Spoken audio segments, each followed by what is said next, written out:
गेल्या 3 दिवसांपूर्वीच सी 24 तास वृत्तवाहिनीनं पुणे सोलापूर महामार्गावर विरुद्ध दिशेने चालणाऱ्या वाहनांमुळे अपघाताचं प्रमाण वाढलंय या आशयाचं वृत्त प्रसारित केलं आणि लगेच 2 दिवसात याच महामार्गावर यवत जवळील महती कंपनीसमोर विरुद्ध दिशेने आलेल्या व्हॉल्वो बसने समोरून येणाऱ्या टेम्पोला जोरदार धडक दिली आहे।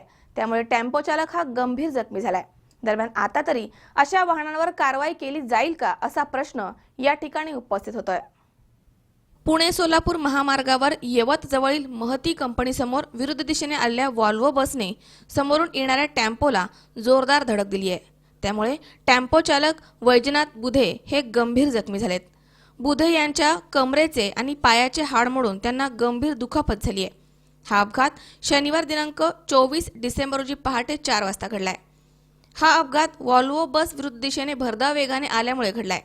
अपघात झाल्यानंतर व्हॉल्वो बसचा चालक हा घटनास्थळावरून पसार झालाय अशी माहिती यवतचे पोलीस हवालदार अप्पासाहेब मोरे यांनी दिली आहे।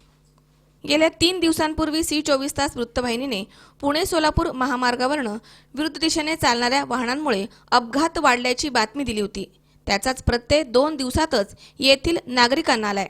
त्यामुळे आता तरी विरुद्ध दिशेने चालणाऱ्या वाहनांवर कारवाई होणार का असा प्रश्न स्थानिक ग्रामस्थ करतायत। अब्बास शेख, सी 24 तास, दौंड।